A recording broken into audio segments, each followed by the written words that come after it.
తండ్రి తన స్వార్థాన్ని, తన ఇష్టాలను, చివరకు తన సర్వస్వాన్ని కూడా పిల్లల భవిష్యత్ కొరకు త్యాగం చేసే ఒక అద్భుతమైన వ్యక్తిత్వం తండ్రిది.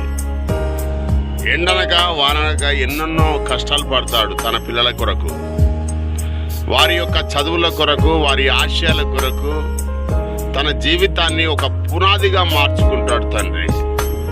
వారికి ఆపద రావద్దని, వారు సుఖంగా ఉండాలని, వారిని సురక్షితమైన పరిస్థితుల్లో ఉంచడానికి నిరంతరము శ్రమ చేస్తాడు, ఆలోచిస్తాడు. కేవలం భౌతిక అవసరాలే కాదు, వారి జీవితంలో వారు ఎలా ఎదగాలి, కష్టాలను ఎలా ఎదుర్కోవాలి అనే విషయంలో తన అనుభవ జ్ఞానాన్ని, భవిష్యత్తును నేర్పిస్తాడు తండ్రి పిల్లలకు. వారిని ఆత్మవిశ్వాసంతో ఎదిగేలా ప్రోత్సహిస్తాడు. తండ్రిది నిస్వార్థమైన ప్రేమ, త్యాగం మీరు గుర్తుంచుకుంటారా?